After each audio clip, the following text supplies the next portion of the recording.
Hey guys, welcome back to the Reid Farm. I wanted to show you guys today about a plant that we use here quite extensively, and I know there's other videos around, people have talked about it, it's available, but I don't think a lot of people realize how useful this plant is. It's called Tithonia diversifolia, or Mexican sunflower. It's the yellow flowered variety that we have. There's the flower right there. And they're beautiful, they smell. Oh, it's amazing. I wish you could smell it over a video. The great thing about this plant is it is real high in protein, so we can feed it. We feed it to the rabbits. My camera lady right here has a lot of beautiful rabbits. We raise English lops for show and show all over the country and stuff, and do pretty well. They love this stuff. It's a great food. We use it all summer because it grows like crazy. As you can see, this is growing really well. This actually got run over by a tractor maybe 2 or 3 months ago, and there's a tree that we had to take down here right behind it. That tree, some large logs fell right on top of this, and you can see it just doesn't care. It doesn't care at all. So the other beautiful thing about this, and really the most important thing for our agricultural purposes, for our growing purposes, is it's a fertilizer. Its balance is, I think it's 3.9, or what were we, 1.76 on nitrogen, 0.84 on phosphorus, and 3.92 on potassium, which makes this pretty close to a 214 fertilizer, which is almost perfect for bananas. Bananas like a good amount of nitrogen, not as much phosphorus, but lots of potassium. So you can't really do much better. So you take a cutting like that, and you want to get the young stuff. It has to be young stalks, green like that. If you go down here lower on the plant, you can actually see these are roots, aerial roots that are just waiting to touch the ground. So if I was to cut any of this darker wood or any of this stuff that is starting to get woody growth and use that as fertilizer, it's a good chance it's going to root and start to grow up all around what you're trying to fertilize. So we don't use the bottom stuff. This is for starting new plants, which again is ridiculously easy to do. And I'll show you how to do that. A small score, it doesn't take much, and it breaks right apart. So I can take this right here. Now I've got this big stalk. Here's my fertilizer. All this stuff is great fertilizer. But now I have this stalk. Got some roots on the bottom of it. That is all I need. Take that, as rough and ugly as it looks, and shove it in the ground. Where do you want the next one? Oh, I want a whole line of them between these trees. Right here? Stick one right so, here. yeah.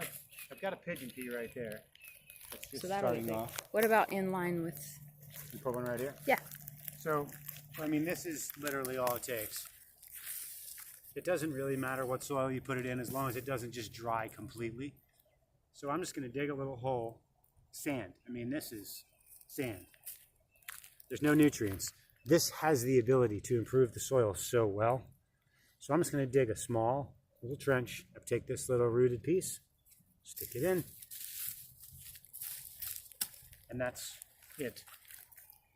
Done. So now I'm going to gather up all my cuttings here, and I'm going to take a little bit more. Bring this down. It's as thick as they are, they're really easy to cut. So I happen to have just planted some bananas right on the other side of this. So we'll take a walk over here.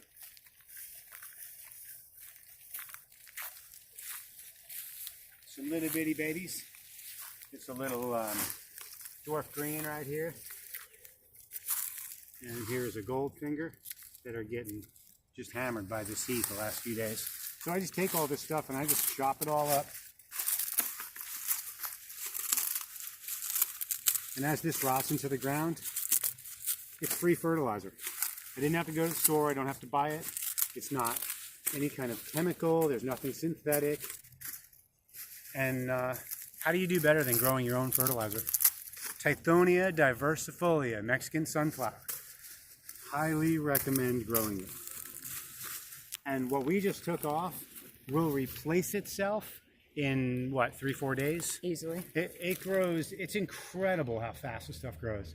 We can clean these off right to the ground and they'll be back up again in just a few days. I've trimmed that particular one several times in the last month, and I can't keep up with it. It's just nonstop. So if you are not growing this plant, Tithonia diversifolia, you really should consider it. It gets very tall. It makes a really good hedge. You can block things out. It's beautiful. It smells good. I can't find a negative in growing this stuff. If you're interested in growing food or growing animals, either, it's just an amazing plant. It's a must-have. I didn't know about it until a few years ago when someone messaged me on Facebook actually and said, "Are you growing this plant?" And I said, "No." And he said, "Well, you need to be." And he sent me 2 little sticks, 2 little cuttings, and that's all it took. And we took off from there. And another friend of mine had gotten her hands on a whole bunch of cuttings and gave us a few. And now we've got them all over the property. So we can use them for chop and drop. We can use them for animal food. It's the best stuff. It's the best, probably the most useful plant that we grow. So I'll just leave this here. In fact, I'm going to put a little bit more down here. And I'll just let it rot in. And you'll see if you try this, it rots into the ground super fast. This will be gone in about a week. You won't even be able to tell. Some of the thicker stalks might be left, but all the leaves will be completely gone. So I'm going to spread a bunch right around here, and we'll move on. So if you would like to grow this plant, you can contact us on our Facebook page, the Reid Farm. I have them available. I have canes. I can cut cuttings and I can send them out, or you can come to the farm and pick them up. Whatever you need to do to get your hands on this plant is well worth it. So till the next video, please like, subscribe, and share, and we'll see you on the next one.